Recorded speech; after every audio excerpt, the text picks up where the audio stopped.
Hello everyone, and welcome back. In today's video, we got a couple of things to discuss. So we continue on with our game review and game recap video. We're going to be discussing all the games that happened on Thursday and Friday, as well as preview the Saturday, Sunday, Monday games, and look at what the standings look like as of right now on the early part of November 18th, 2023. We'll get to all of that coming up right now.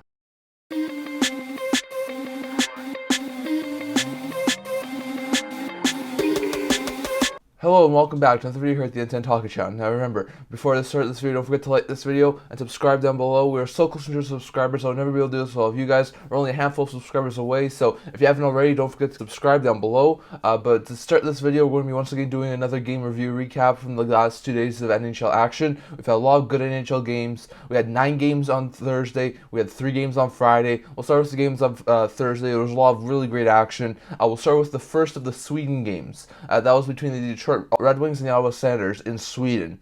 As you know, there are 4 teams who went over to Sweden to play in Sweden as part of the Global Series. So we had the Senators and the Red Wings to start. This was a really interesting and entertaining game. The Senators were able to go up 4-0 early in the second period. They were looking really good. But by the end of the second period, the score was 4-4. The Red Wings, they brought it back to even. They were doing really good. But after the Red Wings pulled even, that's the way the game would finish into the third period. And that's the way the third period ended, 4-4. So it was really close. Tightly contested affair, but then in overtime, thanks to this goal here, remember all clips are credited to Sportsnet, but this goal here from Tim Stützle, amazing hand-eye coordination bat, was able to put the OT winner in the net and give the Ottawa Senators the extra point, as the Sens were able to overcome their blowing a 4-0 lead and beat the Detroit Red Wings 5-4 in overtime. So it was a solid win there for the Ottawa Senators and a much-needed win too. The Senators improve to 7-7-0 on the year. The Red Wings drop to 8-5-3. So the Red Wings still have a really good winning record, but they do end up losing this game even though they came back. Meanwhile, the Ottawa Senators will still win, improve to 7-7-0. That's great. They're back up to 500. Now they need to try and start getting above 500, and they can do that later today. For the Ottawa Senators, Stützle has 3-point night with the OT winner, as we just said, and 2 assists. Tkachuk has scored twice. Norris and Sanderson both had a goal and assist. And Batherson and Tarasenko both had 2 assists for Senators in the win. While for Detroit, Osper had a goal and 2 assists. Mata and Comfer both had 2 assists. And the Brinkett, Raymond, and Perron also scored for the Red Wings in their come-from-behind loss in overtime. So really good stuff there from the Red Wings. They were resilient, coming back from 4-0 down. Really good stuff there from the Red Wings to show their resiliency, but was not enough to get the job done. Sens overcome their blunder by giving up 4 goals and at least get the extra point in overtime. So solid win there for the Senators. Could have been a lot different. Could have been a lot easier, but the Sens do come away with a victory, which is huge for them. Then we had the Devils take on the Penguins at 4 o'clock on Thursday. It was a fantastic game. Back and forth action. This was a really tightly contested affair, but in the third period, down a goal, the Devils would be able to tie the game up with the Pittsburgh Penguins, and then they would score 3 unanswered to break the tie and get the insurance markers they needed, as the Devils were able to end their losing streak and end the Penguins' 5-game winning streak and win 5-2 over the Pittsburgh Penguins to improve to 8-6-1, dropping the Pittsburgh Penguins to 8-7-0. So really good win there for the Devils, and it was a much needed win for them after losing 4 or 5 without using Hischier. They still don't have using Hischier, but definitely that was a much needed win. Jersey got Lazar and Bratt both having a goal and an assist, while Holla and Luke Hughes both had 2 assists. And then Holtz, Boston, and Toffoli all also scored for the Devils in the win, while Russ scored both Penguins goals in the loss as they dropped to 8-7-0. So the Penguins have played fantastic to start November. Towards the end of October, they've been doing absolutely phenomenal. So they were bound to lose the game eventually. So the 5-game losing streak comes to an end, but it was a really close game for them too. This was a winnable game for the Penguins. So really bad stuff from Pittsburgh, but it was still a really close game. Devils really needed this one. Like we said, they've been losing a lot of games without Hughes and Hischier. They needed this win, especially over a division rival like the Pittsburgh Penguins, so that was a huge win for the New Jersey Devils. There was contributions from all over the ice, which is fantastic, and hopefully this is a stepping stone game for the New Jersey Devils as they can continue to work to improve this offense without Hughes and Hischier for a time being. So really good stuff there for the Devils as they get a much-needed win over the Pittsburgh Penguins. And then on Thursday as well, the Arizona Coyotes were able to escape with a 3-2 victory over the Columbus Blue Jackets. It was a 1-1 game in the third period. Coyotes would score 2 quick goals to give them a 3-1 lead and held on for a 3-2 lead. Jackets, once again, don't look overly good. Coyotes were able to improve to 8-6-2, dropping the Jackets to 4-9-4. So this is a fantastic win for the Arizona Coyotes, who continue to improve and keep above 500. Hayton, Krause, and Cooley were the 3 goal scorers for the Coyotes in the win, while Severson scored both goals for the Jackets in the loss. So Jackets continue to lose. I think they've lost like 11 of 12 games. They do not look overly good. Laine and Goudreau were both benched at the end of this game. They did not see the ice for the 6-on-5 attack for the Columbus Blue Jackets.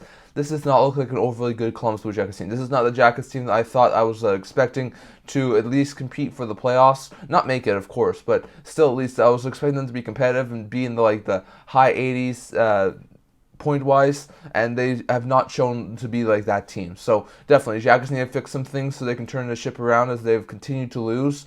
Coyotes, meanwhile, fantastic win. They continue to do well thanks to a couple of other things. They're currently 4th in the Central Division right now, only behind the Jets and the 2 top teams in that Central Division. So the Coyotes look really good. They're able to skip with another win, and they're able to keep above 500. Then we had the Vegas Golden Knights against the Montreal Canadiens. Really back and forth action. Canadiens had multiple leads in this game, but thanks to a very late double minor on the Montreal Canadiens, the Golden Knights would capitalize 2 times in a tie game and wound up winning this game 6-5 over the Montreal Canadiens to improve to 13-3-1, dropping the Canadiens to 7-8-2. So Canadiens are back to below 500, and Knights have a huge win to avoid losing 4 of 5.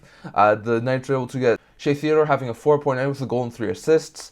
Eichel and Stone both had 3-point nights with a goal and 2 assists, while Howden, Marshall, and McNabb also scored for the Golden Knights in the win, while Yolonen scored twice for the Canadiens. Newhook had a goal and an assist, and Suzuki and Matheson had 2 assists, and Kovacevic and Baron were the other 2 goal scorers for the Canadiens in the loss. So definitely, it was a really high-scoring affair. Both teams had some really great plays, but definitely the Knights were able to come away with the victory. I'm not surprised the Golden Knights were a resilient team. I think they were down 2-0 and 3-1 at some point, so they came back. They were able to tie it up. They got the win. Huge win there for Golden Knights, and a game I would expect them to win. Meanwhile, for the Montreal Canadiens, they're still just 1 game under 500, and the losses that they have committed, they've still been really in the game up until the very last minute. So definitely, Canadiens looked good. Canadiens had a chance to win in this game, but the Knights were able to come away as the superior team. Then we had the Tampa Bay Lightning once again have almost another loss. They ended their goals drought at 146 minutes and 50 seconds on Thursday against the Chicago Blackhawks. They were down 2-1 at one point, but they would score 3 unanswered goals to beat the Chicago Blackhawks 4-2 to improve to 7-6-4, dropping the Blackhawks to 5-9-0. So that was definitely a huge win for Tampa and a much-needed win for Tampa. Point had a 3-point night with a goal and 2 assists. Hedman and Sergachev both had a goal and an assist, and Hagel also scored for the Lightning, while Perry and Reichel were the 2 goal scorers for the Blackhawks in the loss. So definitely, Hawks once again gave the Bolts a run for their money. They once again looked that they could easily beat them, which is what they did last week as well. But definitely, this was a much-needed win for the Bolts. They were slipping. They were not doing overly well. This was a much-needed win for the Bolts to keep themselves ahead of 500. So good win there for the Bolts to keep themselves above the 500 mark. And huge win there over the Blackhawks, but the Bolts still don't look overly fantastic. So Bolts are back up to above 500. Hawks are down to 5-9-0. Then we had the Calgary Flames get up to a big 3-1 lead over the Vancouver Canucks. They at the end of the second period will wind up winning 5-2, so a huge win there for the Flames, who have now improved to 6-2 and are 4-1 their past 6 games. Canucks meanwhile dropped 12-4-1, not overly ideal, but they're going to lose a couple of games here and there, so not overly surprising. This is a team who's been playing a lot over the last little bit, so they're a little bit tired. The Flames got a 3-point night from Elias Lindholm with a goal and 2 assists. Huberdeau had a goal and an assist. Coleman had 2 assists, while Dubé, Hannafin, and Weegar also scored for the Flames in the win.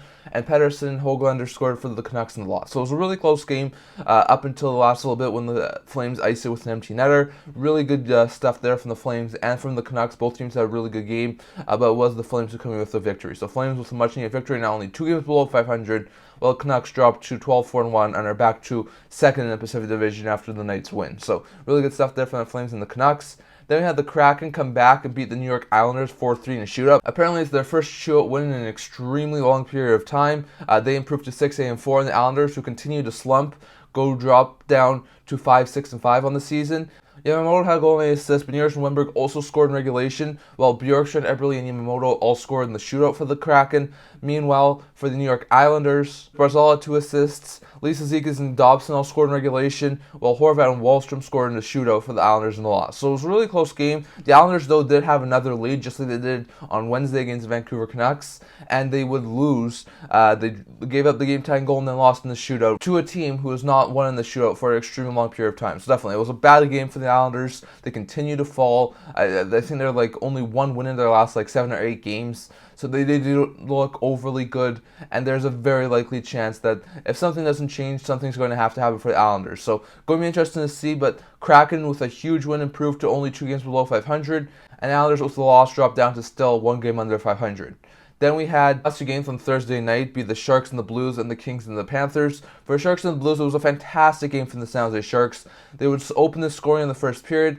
Then this Giovanni Smith goal is one of 3 early second period goals to give the San Jose Sharks a 4-0 lead. They would end up tallying another one to make it 5-0. Blues would score a late one to make it 5-1, but this was all Sharks this time, and the Sharks probably have their most convincing win of the season and their best offensive output of the season as well. Sharks beat the Blues 5-1 to improve to 3-13-1 and drop the St. Louis Blues to 8-6-1. So definitely, it was a really good game there from the Sharks right from the get-go. We know that they've won twice before, but that was on the back of Mackenzie Blackwood. This one was on the back of their offense. Mike Hoffman has a 2-goal game. Kunin and Giovanni Smith, like we said. First goal is a member of the San Jose Sharks. Both had a goal and an assist. Zadina Carpenter and Hakatyak all had 2 assists, while Eklund also scored for the Sharks in the win. And Buchnevich was the lone goal scorer for the Blues and lost. So definitely, this was not an overly fantastic output for the Blues. After having a couple of really good games, seeing their offense really go, I was really worried about them in this game. They did not look overly good on the offensive side. And defensively, they definitely got themselves into a big early hole. So definitely not a very good game for the Blues. And hopefully they can bounce back later today. But definitely, this was a fantastic game from the Sharks. A much needed offensive output game for the Sharks as they improved to 3-13-1. And then we had the Kings edge out the Florida Panthers 2-1 as the last game on Thursday to improve to 9-3-3, dropping the Panthers to 10-5-1. So this was a really close game, really entertaining game. Both teams had a chance to win. Fiala had a goal and an assist, and Kopitar also scored for the Kings in the win, while Reinhart continues his hot pace and was the lone goal scorer for the Panthers in the loss. So definitely, really close game, 2-1 score. Both teams had really good opportunities. The Panthers, who were red hot coming into this game, wound up losing, while the Kings, who had lost back-to-back games, wind up finding a way to win. So this was a huge win there for the LA Kings, who really needed this one after losing to the 2 Pennsylvania teams. Panthers, meanwhile, they already have a double-digit amount of wins. It was a really close game, but it was a game that they were probably going to lose. So definitely, huge win there for the LA Kings as they dropped the Florida Panthers to 10-5-1 and improved to only a little bit behind the Canucks and the Golden Knights in the Pacific Division. Then we had 3 games yesterday, all really good games. First, we had the second Sweden game, so the second game over in Sweden for the Global Series. It was a really close game between the Red Wings and the Leafs. Red Wings playing their second consecutive game in Sweden. The Red Wings were able to get out to a 2-0 lead in the second period thanks to a Sprong and Raymond goals, who were the 2 goal scorers for the Red Wings in this game. But the Leafs would come back with 3 straight goals in the third period and down the Detroit Red Wings 3-2. Leafs improved to 9-5-2, while the Red Wings dropped to 8-6-3. So the Red Wings once again lose both games in Sweden. They are starting to fall a little bit. It's not looking overly good for the Detroit Red Wings. Meanwhile, for the Leafs, they're back up to doing Leaf things. They're back up to 4 games above 500. They still have issues to work through, but they're at least definitely playing a lot better. For the Leafs, Nylander continues to absolutely dominate, having a 3-point night with a goal and 2 assists. He's now has a point in every single 16 game of the Toronto Maple Leafs start to the season. He looks absolutely phenomenal. He's going to get paid this offseason. He's probably going to get at least 10, if not $11 million, whether it's from the Leafs or from the open market. Definitely. He looks absolutely phenomenal, and I think he's just driving up his price even more. Tavares also had a goal and 2 assists for a 3-point night. Definitely, it was a really fantastic game from Tavares and Nylander. Bertuzzi added a goal and an assist in this game for the Leafs, so definitely the team's second line of Bertuzzi, Nylander, and Tavares carried this team in the third period. It was definitely a very fantastic game for that line, so definitely the Leafs' second line really contributed to a huge win in Stockholm. Meanwhile, for the Detroit Red Wings, like we said, Sprong and Raymond were 2 goal scorers in the loss. So definitely, Red Wings do not look overly good. They come back with an 0-1-1 record in Sweden. Meanwhile, the Leafs have still got 1 game left in Sweden, which they'll be playing against Minnesota tomorrow, which we'll get to in a second. So definitely, interesting stuff there, but the Leafs come away with a huge 3-2 victory. Then we had the Winnipeg Jets get up to a 2-0 lead and wound up being the Buffalo Sabres 3-2, thanks to this goal here from Nikolai Ehlers. A huge goal there from Ehlers that at the time extended the lead to 3-1. The Sabres would score an early third period goal to make it 3-2, but it was too little too late. Jets would lock down this game and wind up being the Buffalo Sabres 3-2. Jets improved to 9-5-2. Sabres dropped down to 7-9-1. So really bad stuff there from the Sabres, who dropped down to 2 games below 500, which isn't overly fantastic. They're going to have to try and improve their game over the next couple of games before the 20-game mark. Meanwhile, for the Jets, it's a fantastic win. They're up to 9-5-2. They really look good right now, and they're continuing to batter down the third spot in the Central Division. So, huge win there. Niederreiter and Nemesnikov both had 2 assists in this game, while Appleton, Ehlers, and Perfetti were the 3 goal scorers. Meanwhile, for the Buffalo Sabres, Peterka and Tuck scored the 2 goals for the Sabres in the loss. So definitely, it was a really close game. Both teams had really good. Comrie came back for the Buffalo Sabres, as did Tuch and Benson, and all three of them had really fantastic games. Benson was all over the place. Tuch scored a goal. Comrie actually did quite well even in the loss. So definitely, all three of them were able to come back, really helped that Buffalo Sabres team, but it was not enough to beat the red-hot Winnipeg Jets, and the Jets continue to be a solid team in the Central Division this year. And then we had the nightcap being the Florida Panthers play their second of the back-to-back, finishing up the California road trip in Anaheim. They took out to an early 2-0 lead early on in the first period. Then the Ducks would score in the third period, make it 2-1. They thought they scored to tie the game up at 2-2, but the goal was called back, and the Panthers would hold on for a huge 2-1 victory over the Anaheim Ducks. That was a major win for the Florida Panthers.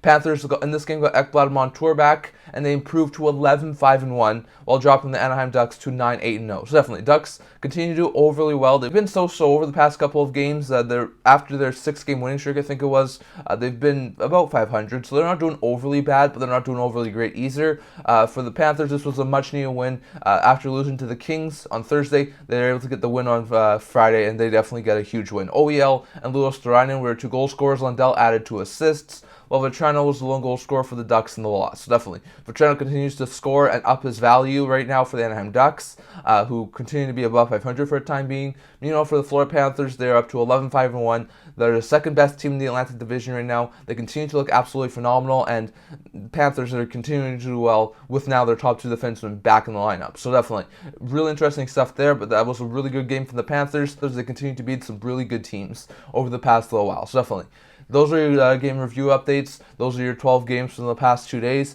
Going over to a quick game preview for the next couple of days. There are 13 games today on Saturday. There'll be 5 games tomorrow on Sunday and 7 games on Monday, which we'll talk about on our next video on Tuesday. So today we have an 8 a.m. game between the Minnesota Wild and Ottawa Senators. This is the third of the 4 Stockholm games. So it's already started by the time I'm recording this video. By the time it gets to YouTube, this game will probably be over already. So definitely it'll be interesting to see how that game goes. Then at 10 o'clock in the morning, you also have the Golden Knights and the Philadelphia Flyers at 10 o'clock in the morning Pacific time. At 11 o'clock in the morning in Pacific time, you have the slipping Blackhawks and the slipping Predators, who combined have only 10 wins in 29 games. So it'll be interesting to see who's able to escape with the victory. At 1 o'clock, you have the red-hot Edmonton Oilers, who have won 3 straight games, facing the slumping Tampa Bay Lightning, who are looking for back-to-back wins. Then at 4 o'clock, you have a couple of games. Canadiens and Bruins, rematch of last week's game action when the Canadiens wound up winning in overtime over the Bruins, 3-2 in overtime. So it'll be interesting to see who comes away with the victory in this one. The 8-7-0 Penguins take on the 9-7-0 Canes. Both teams looking to get a huge win in their Metro Division rivals. Another Metro Division rival game is between the Devils and the Rangers. The 11-2-1 Rangers look to keep their lead in the Metro, taking on the New Jersey Devils, who are 8-6-1 and could possibly have Jack Hughes back in the lineup. Not saying it's a guarantee, but maybe it's possible. The 9-5-2 Jets take on the 8-6-2 Arizona Coyotes. Jets trying to extend their lead for third in the Central Division. Coyotes trying to tie the Jets for points and record with a regulation win today for sure in the Central. So it'll be interesting to see how that game goes.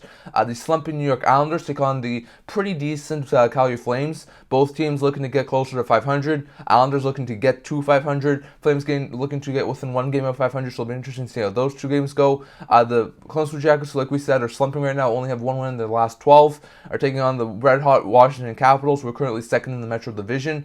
So that'll be an interesting game. The 2 best Central Division teams play each other at 5 o'clock today, as the Colorado Avalanche take on the Dallas Stars. Then we have the Nightcaps as the Seattle Kraken at 7 o'clock Pacific time take on the Vancouver Canucks. Canucks looking to bounce back off of that loss to the Calgary Flames. Kraken looking to get back-to-back wins. Meanwhile, the St. Louis Blues will have the nightcap against the LA Kings. St. Louis looking to get rebound after that embarrassing loss to the San Jose Sharks.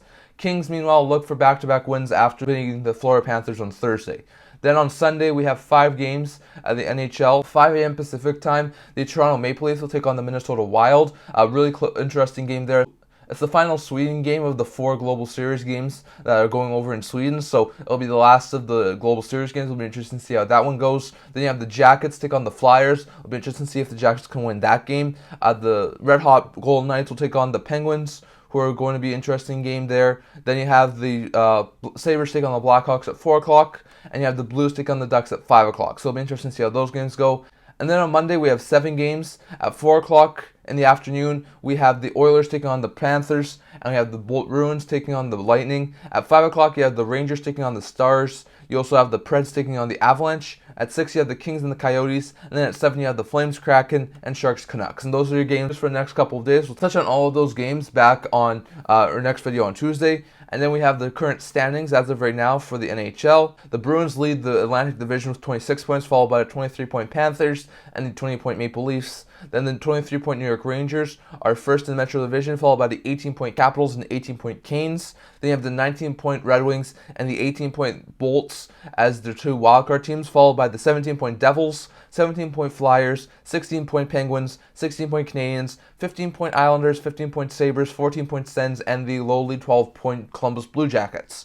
And then on the Western Conference, the 23-point Stars are first in the Central, followed by a 20-point Avalanche and the 20-point Jets. Then you have the 27-point Knights leading the Pacific, followed by a 25-point Canucks and 21-point Kings. The 18-point Coyotes and 18-point Ducks are the 2 teams in the wildcard spot, followed by the 17-point Blues, 16-point Kraken, 14-point Flames, 12-point Wild, 11-point Oilers, 10-point Hawks and Preds, and the 7-point San Jose Sharks. So those are your standings as of right now. I definitely love to hear your guys' thoughts down in the comments. Have you liked all the Global Series games so far? Which ones do you think have been more exciting? Are you surprised that the Penguins' winning streak came to an end? Are you surprised that Jackets and Islanders continue to lose? Are you surprised that the Knights regained top spot in the Western Conference? Are you surprised that Dallas Stars are first in the Central Division? Are you surprised that the Coyotes and the Ducks are currently the 2 wildcard teams? Definitely. I'd love to hear your guys' thoughts on that. Plus, which games are you most looking forward to over the next 3 days? Definitely. I'd love to hear your guys' thoughts down in the comments. But that's all I'm going to talk about for today. Remember to like this video, and if you really liked it, remember to subscribe down below. We are so close to 100 subscribers. Thank you for all of your support. I would never be able to do this without you guys, so don't forget to subscribe if you haven't already. I also do a blog talking about news, rumors, analysis, stuff like that, so definitely check that out. I'll leave a link to that in the description below, and I can't wait to see you guys all for the next video. See you guys soon.